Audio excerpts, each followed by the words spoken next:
Wall Street Memes Casino, I'm fine. and Sportsbook.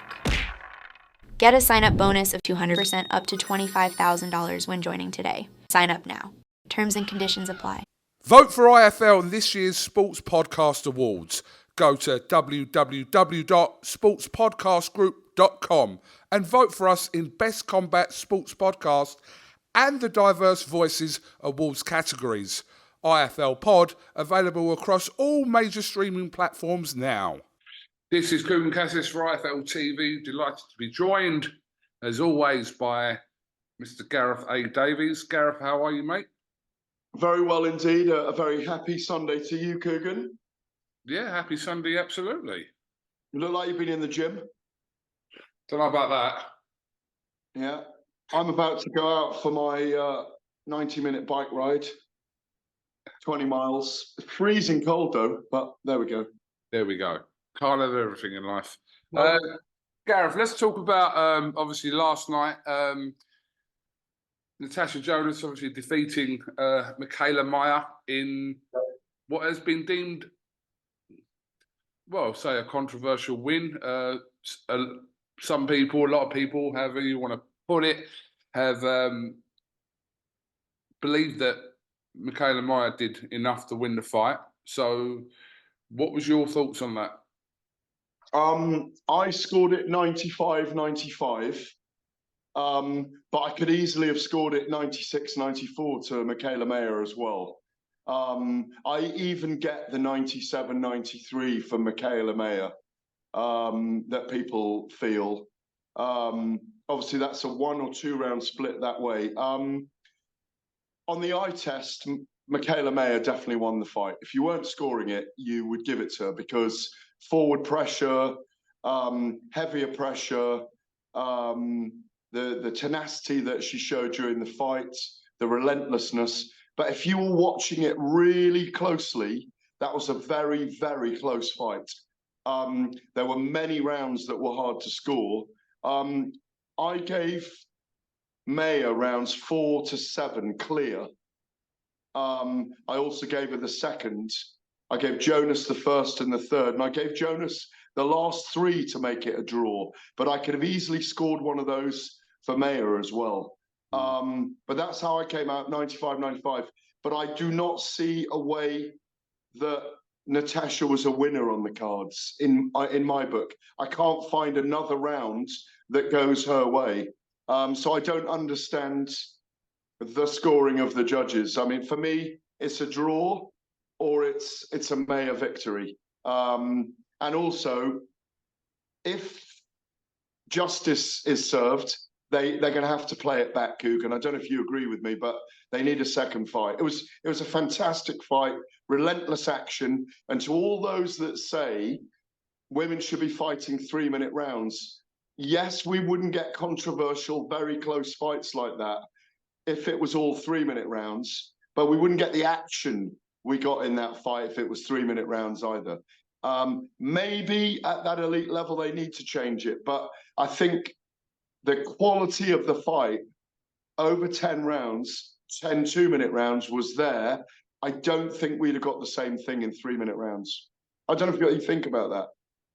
Yeah, it's interesting because obviously they addressed it after the fight about the potential of another fight with the aspect of having 3-minute rounds. And it is like, say, chalk and cheese, but it is the 2 minutes to the 3-minute rounds in that situation.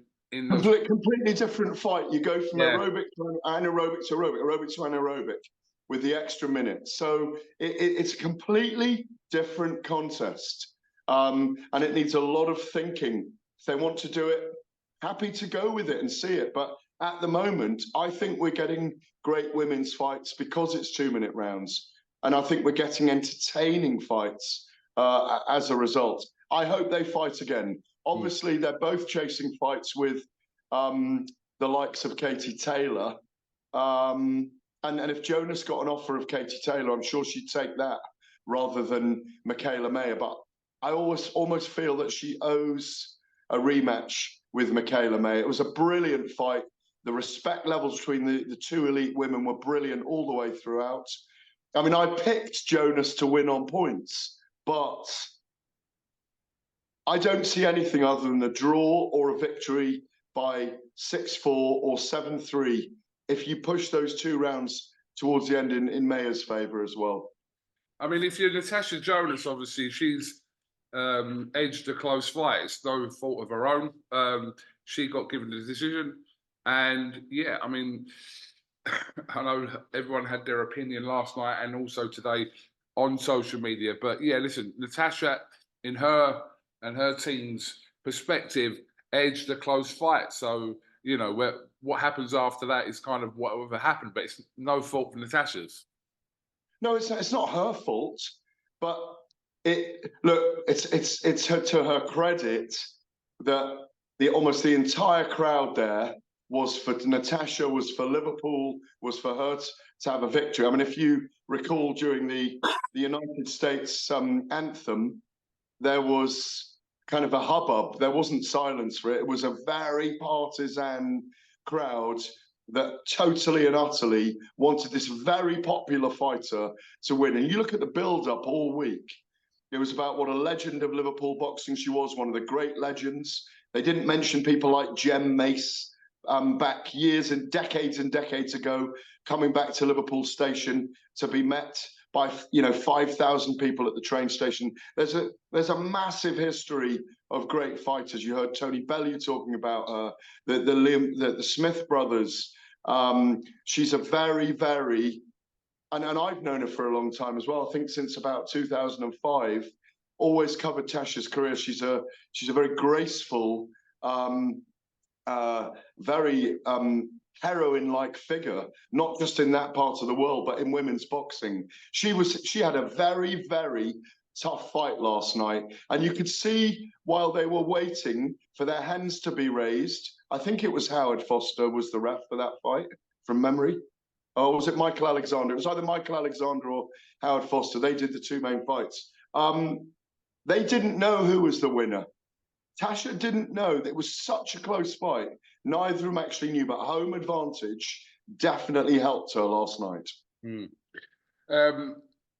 When you look back, obviously, since Natasha turned pro, and like I said, she's in with elite fighter after elite fighter, and she was last night in Michaela Mayer. But when you look at, since that loss she had to Vivian Albanoff a few years ago now, what she's managed to kind of turn around from that point to what she accomplished last night is something that not just the people of Liverpool should be proud of, but just boxing should be proud of, especially in this country.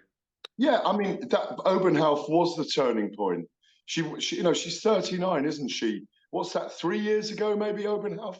And you look at how she's turned the corner, what she's done, going up the weight divisions, being all the way to light middleweight. She didn't even look like a big welterweight last night against Michaela Mayer, who actually looked a lot bigger than her in the ring, and who I think is probably 150 odd when she was in there, maybe even a little more.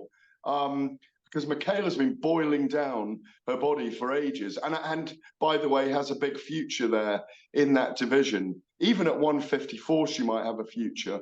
No, there's no doubt about it that Natasha Jonas has. I mean, even you go back to 2012 in the Olympics, that semi-final bout with Katie Taylor took the roof off the place. I mean, being there was extraordinary. The noise in there, Tasha's supporters, the Irish fans, 10,000 people. You couldn't get a seat in the arena, completely sold out. All the way back to then, and even before that with the GB team, she's really made her mark. And you look at the work she's now doing with women in boxing, the fact that she's started to carve a career as a commentator and an analyst. She's very perspicacious and meticulous about how she sees the sport. She knows it inside and out. The lady is on the way to more and greater decorated things than just being a world champion in the sport. She's got a great future. They're a sporting family. I'm sure that she will be looked on and relied upon as time goes on to be a significant figure, not just in the growth of women's sport, but in grassroots sport, Coogan, she's got a bigger role in our society doing those kind of things. And it's probably not too far off. She's probably only got 2 or 3 fights left. If she fought Mayer again, if she fought Katie Taylor, who else is there? You know, there's the McCaskills, there's potentially a Chantel Cameron fight. Outside that, who else does she want to fight? Regardless, she's had a fantastic career, Natasha Jonas, and if this is her last year in boxing, then, like I said, we'll see what happens from that. But Yeah, she has had exactly. a fantastic career, both in amateur and professional. I completely agree. And as I said, there's a bigger role for her to play as well. Look, if she goes into the middle of next year, if big paydays are there available for her, you could see last night that was hard work for her. Imagine her doing 10 threes or 12 threes, you know? I'd have favoured Mayer to take that last night if it was 3-minute rounds. No question about it. Okay, Gareth, as we like to always do, is probe you on other situations occurring in boxing. Oh, there's more. Oh, there's more, is that? Okay. Always more, Gareth. Let me ask your opinion. It seems like it's not a rivalry because a lot of them haven't fought, but the whole kind of situation that I'd say involves like Conor Benn, Kell Brook, Chris Eubank, Liam Smith has kind of reared its head over the last week, especially probably from interviews that Liam Smith has done and etc. And Kell Brook also yesterday as well. Yeah. What do you see in this situation about what can potentially happen? We know Conor Benn's obviously got a fight coming up on the 3rd of February in America. We know Chris Eubank probably isn't far away from announcing a fight in the near future. But how do you see this situation regarding kind of those 4 fighters in particular? If I was seeing it logically, if Conor Benn comes to his fight on February the 3rd in Las Vegas, and then the appeal is won or lost by the board and UCAD, and he's free to apply for a British license again, I think Kell Brook's a good fight for him. It's a good fight for Kell Brook because Brook's a naturally bigger guy, a natural welterweight anyway. And yes, we know that he's very late in his career now, very long in the tooth, but that fight works. And I think the Liam Smith, Chris Eubank Jr. trilogy is there. It's a really good fight. We've had it flip-flop, haven't we, in the 2 fights. I'd really like to see a 3rd fight where they're both fully fit and they've got it all to fight for. The thing is with Eubank, he wants a world title fight. He wanted Yanibek Alimkhanuly, didn't he? But that fight didn't materialise. I did speak to him about that a couple of weeks back. It might have been at the Day of Reckoning out in Saudi when he was there ringside. I think it was actually. It was on air. So I see that as the potential.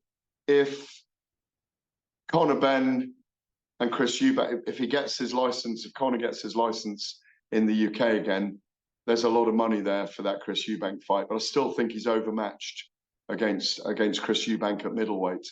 But again, if he wants to try and prove something, very happy to see it. Very happy to see that fight if it's signed for this year. But I think Eubank Jr. will want Ben either to get that license, or if now with this developing relationship, I know Eddie Hearn has said that he wants to fight that fight in the UK. And as Frank Warren said, it's very important to build in the UK still. I was at his Magnificent 7 launch last week for the March the 16th, I want to say. I think it is. Great card with Heaney and all those guys on that card, Liam Davis and others. You don't know with this developing relationship with Eddie Hearn, you might see that fight over in Saudi Arabia with His Excellency Turki Al-Sheikh. Having said that, I think Ben Eubank is a specifically based in Britain fight, in my view. So I wouldn't see it going outside the UK, because I think you can get a lot of people to that fight because it's a historic nostalgia fight. That's how I see those playing out. Eubank is after a world title fight. If he can't get it, he might fight Smith. If he can't, and Ben can fight in the UK, I could see him fighting Ben, but I could also see Ben fighting Cal Brook, and because that's a decent fight and it sells a lot of tickets. Ben wins that though. Ben wins that handily, in my view. Cal gives him trouble for a few rounds, but I think Cal's a long-standing friend of mine. I'm not picking on what I want to win, who I want to win, I'm saying who I believe would win. I think Ben wins that fight in 5 or 6 rounds. Okay. Another, I suppose, long-awaited rematch, nearly 2 years now in the making. Whether it happens this year or not, we'll see. But Jack Catterall and Josh Taylor been active over the last 3 or 4 days on social media regarding a potential rematch. I actually interviewed Jack Catterall yesterday. Josh Taylor was interviewed this week several times. There seems to be a little bit of a confusion, shall we say, with offers that have been made, terms that have been agreed. I'll just read you a Jack Catterall tweet that he put out only a couple of hours ago. He said, "I've agreed terms and you apparently want the fight. You're enormous bellend. So if we both want it, I have agreed to terms that the fight is going to happen. I'll sign the contracts with a crayon, then punch your silly square head clean off your neck." Right, so it seems like Jack Catterall, from these tweets and interviews, has accepted whatever terms have been put to him, potentially. It seems like Josh Taylor, it's not the same case for Josh Taylor, should we say, in that respect. But it's a fight that we do need to see, and we need to draw a line under as well. It's been 2 years since that controversial fight in Scotland back in 2022 now. What's your thoughts, Gareth? Yeah, it was a very controversial fight at the time, and the scoring was off. It's a fight that both men need in lots of ways. Josh Taylor almost needs it now to put the record straight, and he said that himself. He was on air on TalkSport last night, and he was saying how he's ready to take the fight, but the contracts are all with the lawyers. He shot down in flames that the fight could happen outside the UK. He said it's a UK fight. He wants to have it in the UK. Obviously, they both went back and forth last week, having a pop at each other over who sells tickets, who doesn't. As you say, there's plenty of vulgarities and insults towards each other floating around at the moment that will help to sell the fight anyway. We know there's a lot of enmity between them. They'll probably always be frenemies, even if they have respect for each other after 2 more fights. It'll take a long time for that enmity between the 2 men to settle. I think we will get the fight, and I think we'll get it in the summer, and I think we'll get it here in the UK. I mean, the place where it probably sells out best is Scotland. Edinburgh, Glasgow, I'd love it to go there, but Jack may not want it to go there because of what happened last time. Although it was in Manchester, wasn't it? I think. Which? The first fight. The first fight with Catterall and Taylor was in Scotland. It was in Scotland. Well, for some reason I thought it was in Manchester for a minute, but I just think it's going to be a better atmosphere if they go to Scotland rather than London or Manchester. But who knows? That might be what they're wrangling over, and that's what the arguments might have been about pulling power last week, about where they have it. Because Taylor may be demanding that they have it in Scotland rather than in the north of England or London.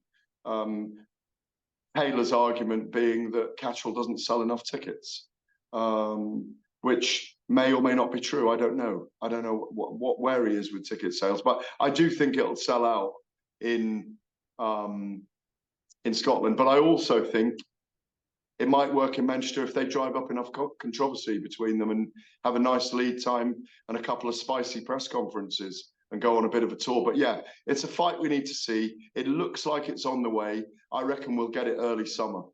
Yeah, I mean, I'm in agreement with you. Obviously, I think it does sell, whether it's in Manchester or in Scotland. I think the hype around it will definitely feel kind of the Hydro or the Manchester Arena.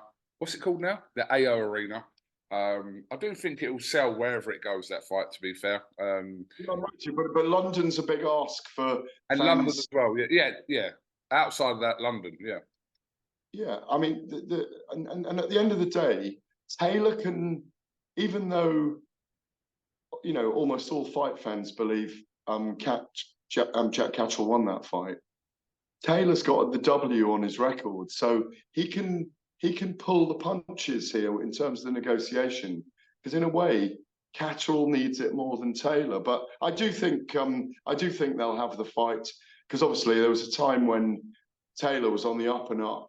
And obviously, since the loss to Teofimo Lopez, he's not going to get a fight at welterweight with a Terence Crawford or any of these guys. But the other thing is, what weight are these guys going to do it at? Is it going to be at welter? Is it going to be at a catch weight? I don't think we know that yet either. Yeah, that'd be interesting. It is, like I said, there's a lot of ifs and buts about the fight, but ultimately we do that kind of book from 2021 needs to be closed at some point this year.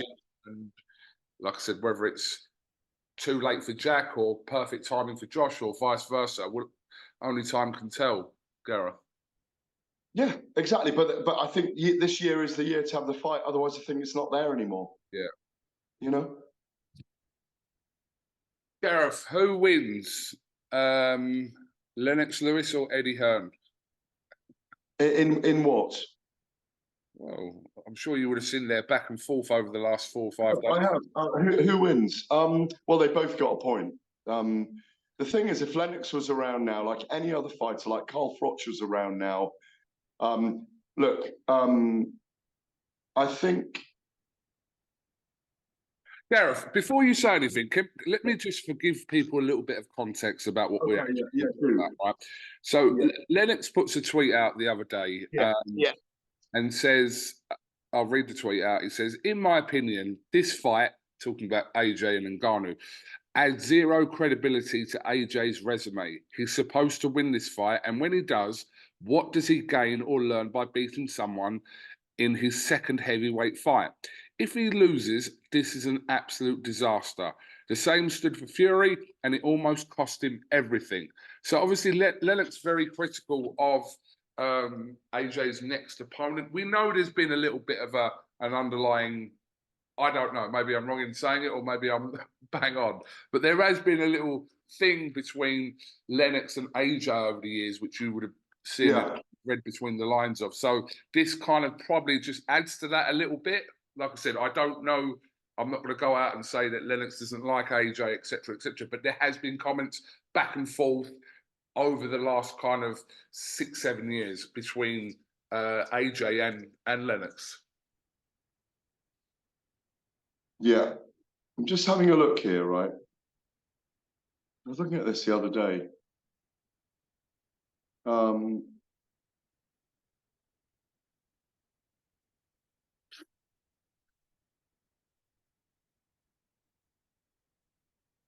Lennox's last 16 fights, right? Yeah. There's one in London, yeah? Right. All the other fights, there was the South Africa fight, and then Los Angeles, Nevada, New York, Nevada, New York, Connecticut, New Jersey, Nevada, and Nevada when he first won the WBC heavyweight title. Now, both men have got arguments. One, I do agree with you, I think, and Carl Froch is the same as well. I think 5 of his last 12 were in America as well, or Finland, or Norway, or in different places. Because there's been a lot of argument about should fights be going to Saudi, To address your actual point here about AJ fighting Ngannou, obviously, he's getting paid enormously for the fight. Yes, Ngannou isn't in the title picture. He's an MMA fighter who's been the UFC heavyweight champion, but the matchmaking works for this fight. Anyone that's interested in fight sports would buy this fight. So, by dint of his performance against Otto Wallin and the fact that Deontay Wilder wasn't relevant to fight Joshua now because of what Joseph Parker did against him back on December the 23rd out there in Riyadh, it works to put Joshua in with Ngannou. I can't find a single person that isn't interested in that fight. Okay. Now, if Lennox Lewis is questioning the credentials of Joshua, who's number 3 in the world, in my view, to challenge for the undisputed title if he beats Ngannou, that it only works at the moment because of the matchmaking and where we are with the players in the positions. Does it enhance his credentials? Yes, I think it does. Look what Ngannou did against the guy who's considered the number 1 heavyweight in the world, the lineal heavyweight champion. There is jeopardy in this fight against Ngannou. Joshua may lose this fight. And I think if Lennox Lewis had been in the same position, what my point was, Lennox went to America to have his fights because that's where the big heavyweight fights were at the time, and that was being offered to him. If Lennox Lewis had been offered Francis Ngannou at this point in his career, I think he'd have taken it as well. If he was being offered 30 million for it or 40 million, he would have taken it as well. Come on, they're all prize fighters.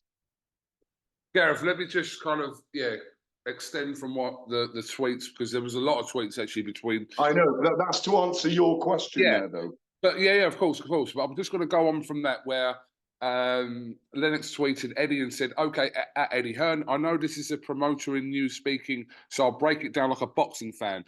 If AJ beats Ngannou, which he should, does that elevate him to a shot at undisputed, beating Wallin and Ngannou?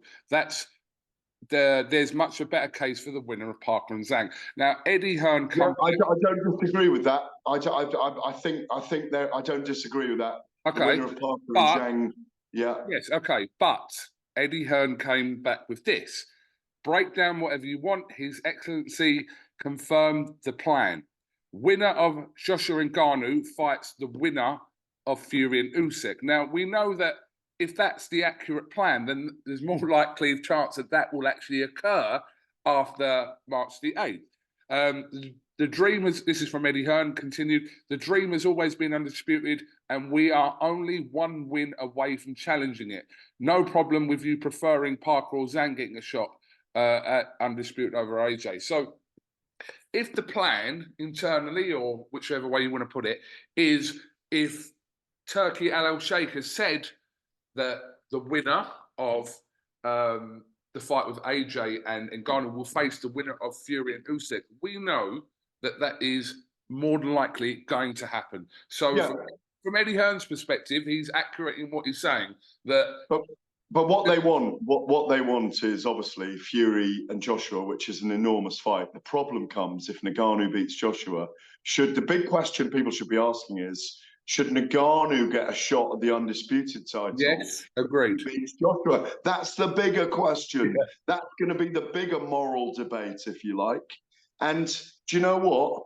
I am not going to put it past John Mabomba, Dewey Cooper, and Mike Tyson to get this big fella Ngannou over the line against Joshua. You cannot write him off. And then if we may get the rematch between Fury and Ngannou, if Fury beats Usyk, we may get the rematch of Fury and Ngannou for the undisputed title. Then people will have an issue. People will be debating it till the cows come home. You know, they'll be debating it all night and then the next 2 weeks. Because obviously, look, the ideal plan Joshua is a huge commercial beast. We know that, yeah? He's a huge draw. Him against Ngannou, what Ngannou did against Fury created an amazing situation. It made Ngannou a player. Ngannou against Joshua against Ngannou, is the 2 biggest punchers on the planet, isn't it, basically? The 2 heaviest thuddingest punchers on the planet, if you discount Deontay Wilder where he is at the moment.